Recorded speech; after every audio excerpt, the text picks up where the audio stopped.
Thank you very much for that reading.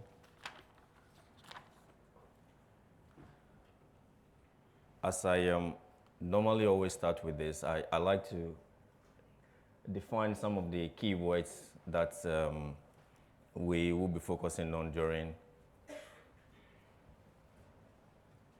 Okay, I like to define some of the key words that we'll be focusing on during the lesson. And so we're going to start off by just looking at exactly what it means to trust. I know as for this one, hopefully we can all have a bit of an understanding of what it means, but it's always good to start out an even keel. There we go. So trusting someone or trusting, or the word trust itself, so we go. It's having a firm belief in the reliability or the truth or the ability of someone or something. So you believe in the reliability or the truth or the ability of. So I could say, I trust myself. Or I could say, I trust you. Or I could say, I don't trust you. I don't trust you because you're not reliable. There's no truth in what you say. You don't have the ability to do the thing that I think you can do. So we can trust in ourselves.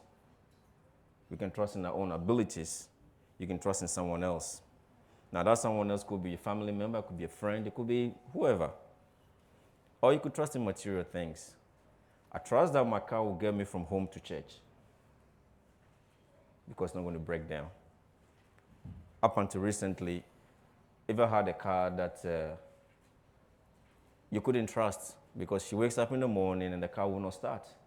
You need to jumpstart the car and then you get it and then you start driving.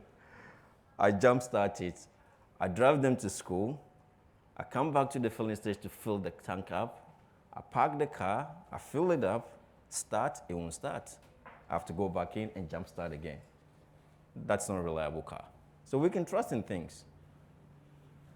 I didn't trust that it would take me from where I needed to go and where I needed to be. We can trust in spiritual things. Now, I say spiritual things because we know there are so many things that people do put their trust in. But what I want us to focus on here is, what two opposing views are there? We can trust in one thing or the other. Now, I just did a quick search, so I went and I found a whole bunch of stuff in there. Some I have heard before, others I haven't. The one that I've heard before is the very last one. Our deepest fear is not that we are inadequate. Our deepest fear is that we are powerful beyond measure. That is relying on self. I am. It's not that I am inadequate. It's that, man, I can do things that no one can stop me from doing. But then there are others there. Trust in yourself to choose what is right for you. Now, these, in and of themselves, are not wrong. In and of themselves, they are not. So please don't get me wrong here. But this is what you hear out there. This is what you hear as what is being put out for us to sort of take in. Believe you can, and you're halfway there. If you believe you can do it, you're halfway there. Again, in and of themselves, nothing wrong with that. As soon as you trust yourself, you will know how to live. That one I have a problem with, but okay. That's also been said. That's out there. To love oneself is the beginning of a lifelong romance. That one I'm not quite sure, but hey, that's also out there. We have all a better guide in ourselves if we could attend to it than any other person can be. So what effectively that's trying to say is that you are the better guide for yourself. Don't rely on anything else. Just attend to that. Listen to yourself. You will guide your own way. And I already looked at the last one there. But I want to see what God says. Now, there are obviously a whole bunch of other things that are out there. I just thought I'll pick out a few that we can look at. So let's start off with Proverbs. And that was part of the reading, except it was somewhere in the middle there, so you may have missed it. But let's go to Proverbs. Proverbs chapter. Today I decided to use my very old Bible, so bear with me. I'll be a bit slower in getting to the verses. Proverbs 3, verse 5. This is what God tells us. Trust in the Lord with all your heart and lean not on your own understanding. Trust in the Lord with all your heart and lean not on your own understanding. Psalm 37, verse 3,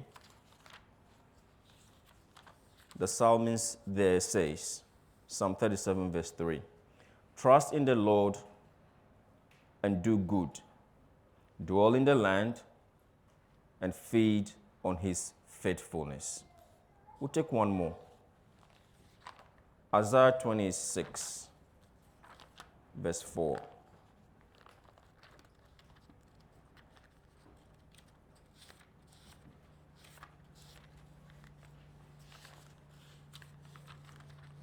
Isaiah 26 and verse 4.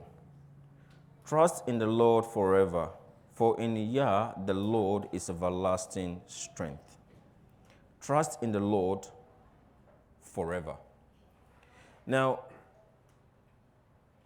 I could continue this lesson by showing the futility of trusting in something else but the Lord.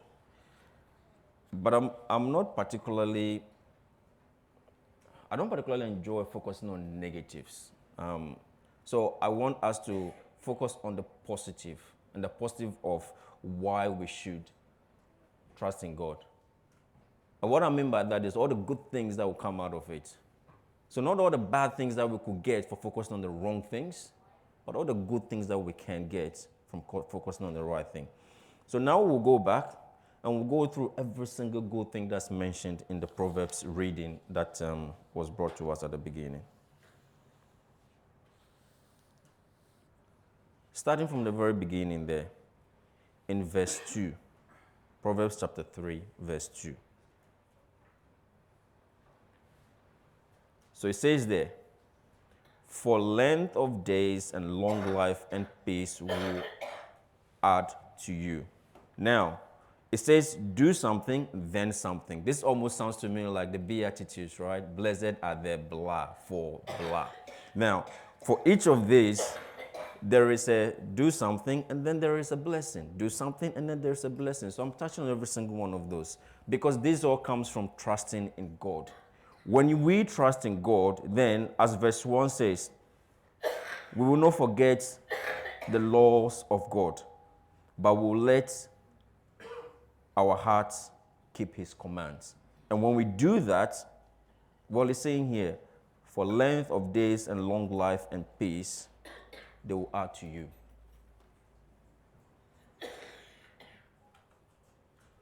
Verse 4. And so find favor and high esteem in the sight of God and man.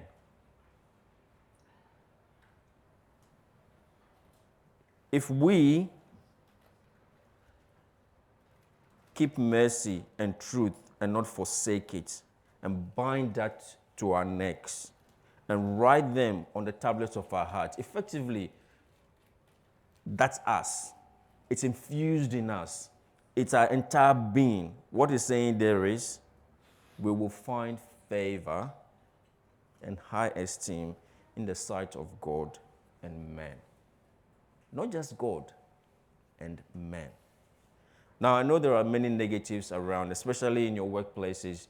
You'll probably be doing what is right every single time, but never get the acknowledgement for it. But I can tell you, there's that one manager, that one boss, that one person that says it, and you will get what you deserve. That's always happened to me in my career. There's always one person that can see that you are striving and doing the right thing, and you will get that high esteem, that favor that you deserve. Verse 6.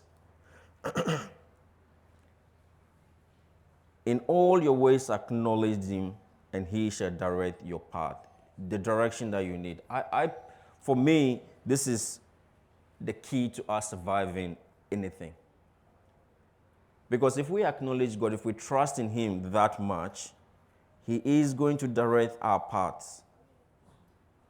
I was watching a thing about some characters in the past that had done things and achieved things.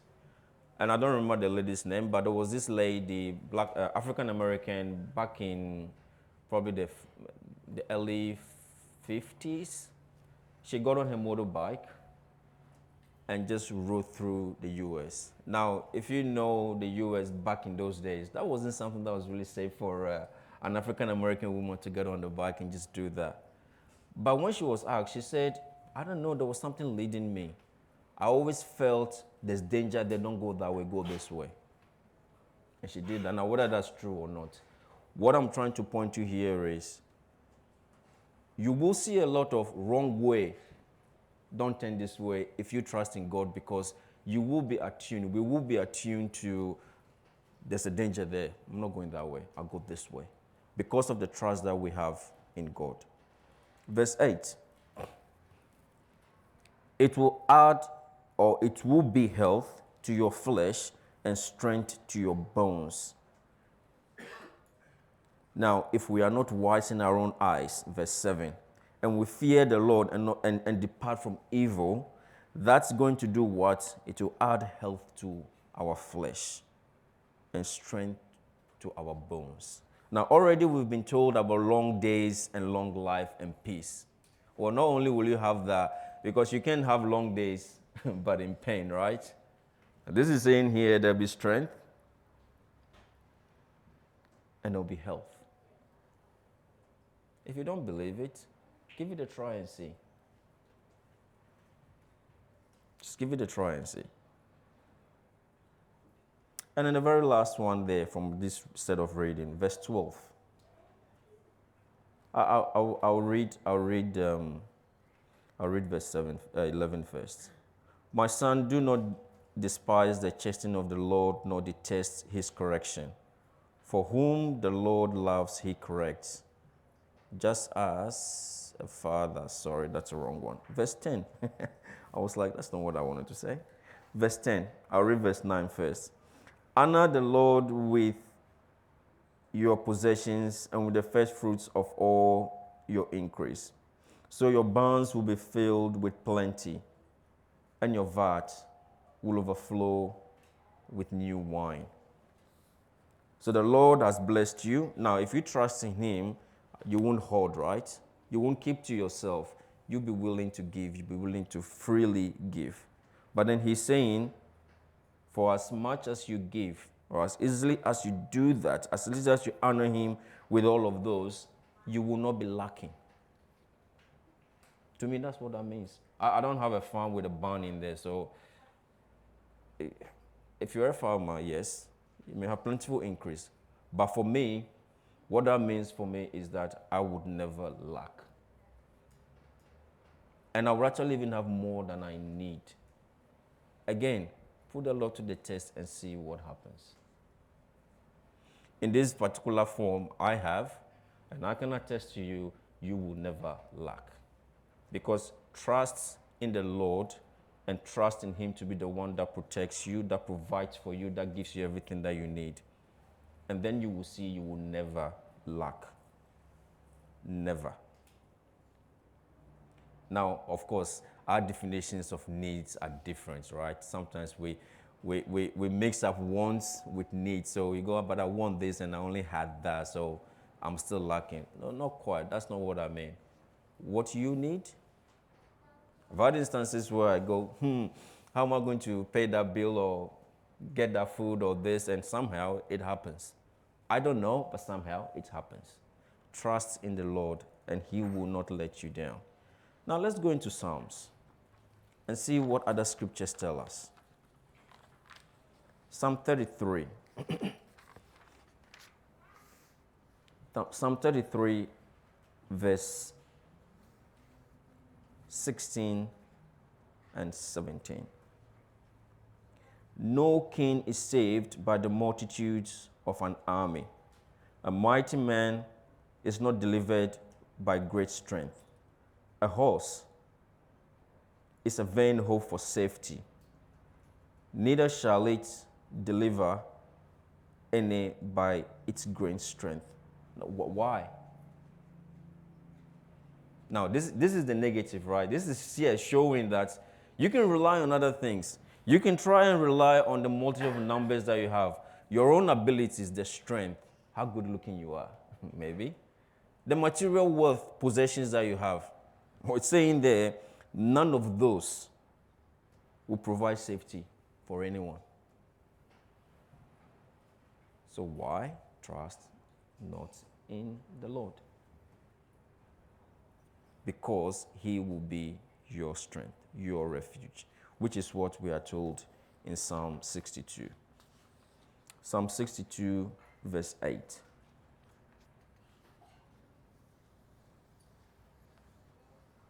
Trust in the Lord at all times, you people. Pour out your hearts before him. God is a refuge for us. That's our safety. Not my material possession, not what I perceive as my physical qualities or my abilities, but the Lord. Psalm 125, verse 1. Psalm 125, verse 1. Those who trust in the Lord are like Mount Zion, which cannot be moved, but abides forever. Read that again. Those who trust in the Lord are like Mount Zion, which cannot be moved, but abides forever. Length of days, long life, strength, and abiding forever. Salvation. Salvation. Trust in the Lord. Trust in the Lord, and you will not be moved. You will abide forever. I will abide forever because I trust in the Lord. Jeremiah chapter 9.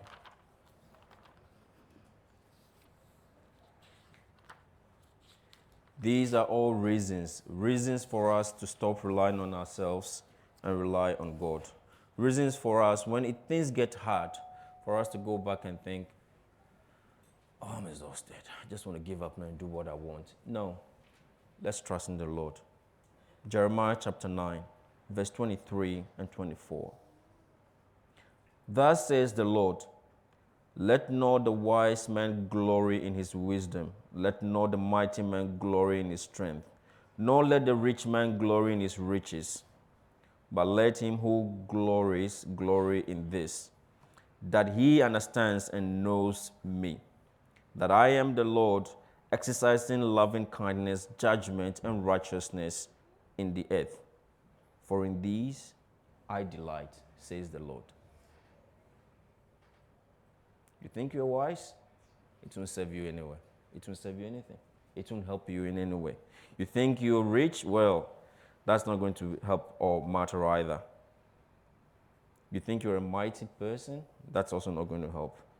This is what the Lord delights in. But let him who glories in this. If you're going to boast about something, if you're going to be prideful about something, be happy with the fact that you understand and you know God. For he is Lord, exercising loving kindness, judgment, righteousness in this earth. That's the God we serve. He will delight in that. That's why we'll have that high esteem before him. That's what that means. Jeremiah 17.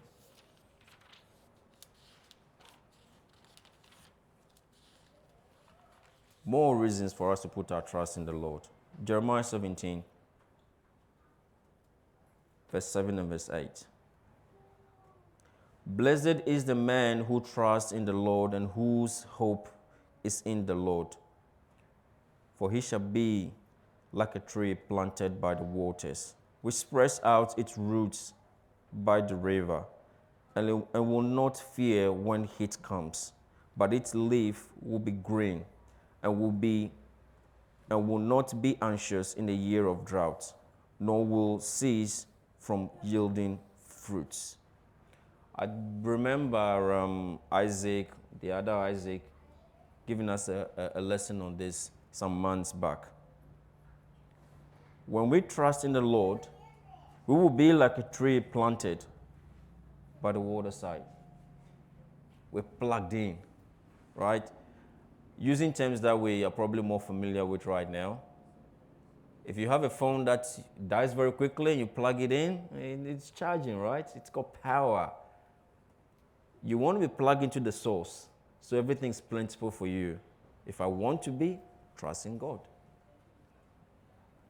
Now, all of these things that it says in here, now you might be thinking, well, fruits and all that. Just look into your life.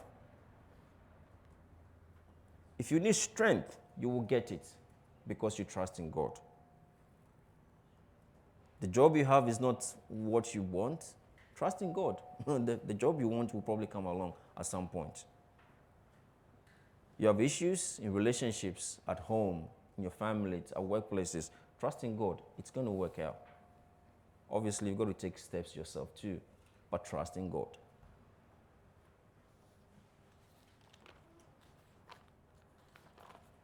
I thought I'd throw in a New Testament verse there so that no one thinks we're just focusing on the Old Testament here. It's all the Bible though. But come with me to Hebrews chapter 13. Hebrews 13, verse 6.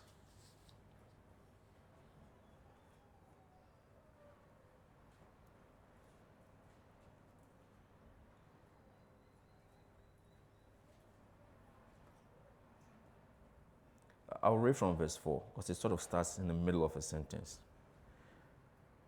I'll read from verse 5. Sorry, Hebrews 13 from verse 5.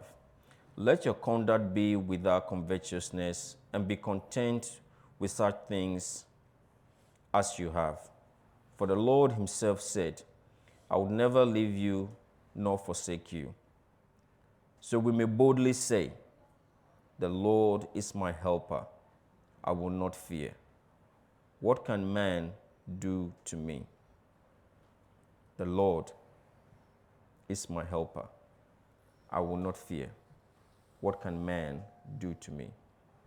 If God is on our side.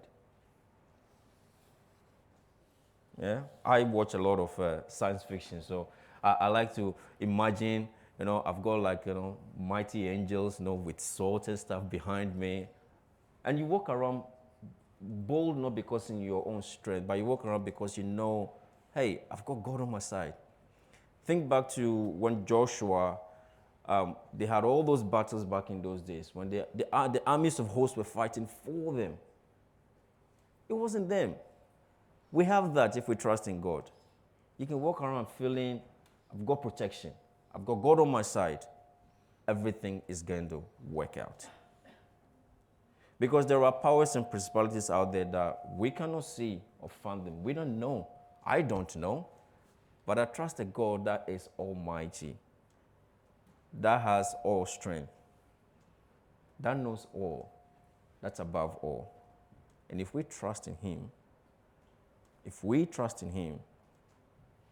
he will not let you down.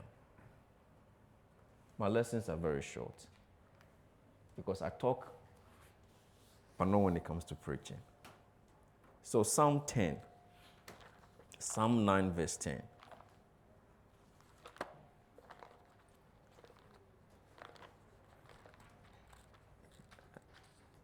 If I can find it, there we go. Psalm 9 and verse 10.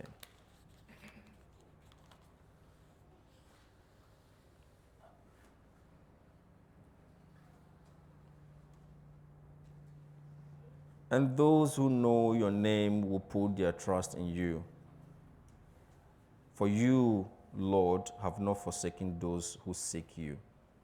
So my question to you is, do you claim to know God? if we do claim to know God, well, you know the being, but you're not putting your trust in him. Or are you putting your trust in him? Because do you know of any other being that's more powerful than the God we serve? If you do, please introduce me to him. I will stop wasting my time. If you know of any other being that's more powerful than God, please let me know. Because I only have this one life. But there isn't. There isn't any other. When things get hard, let's trust in him. Because they will, and they have, and they will until we go to our graves. But let us trust in God. And I promise you, I guarantee you, his word tells us, I trust his word, he will not let us down. That's the God we serve. Let us trust in him with all our hearts, completely. Not half-assed, no, completely. Not half-heartedly. Not that we do it today, then tomorrow we're going, oh, it's not convenient now, it's too hard. Fully. Let's trust in the Lord. And I promise you, I guarantee you, he will not let us down. Let us stand and sing.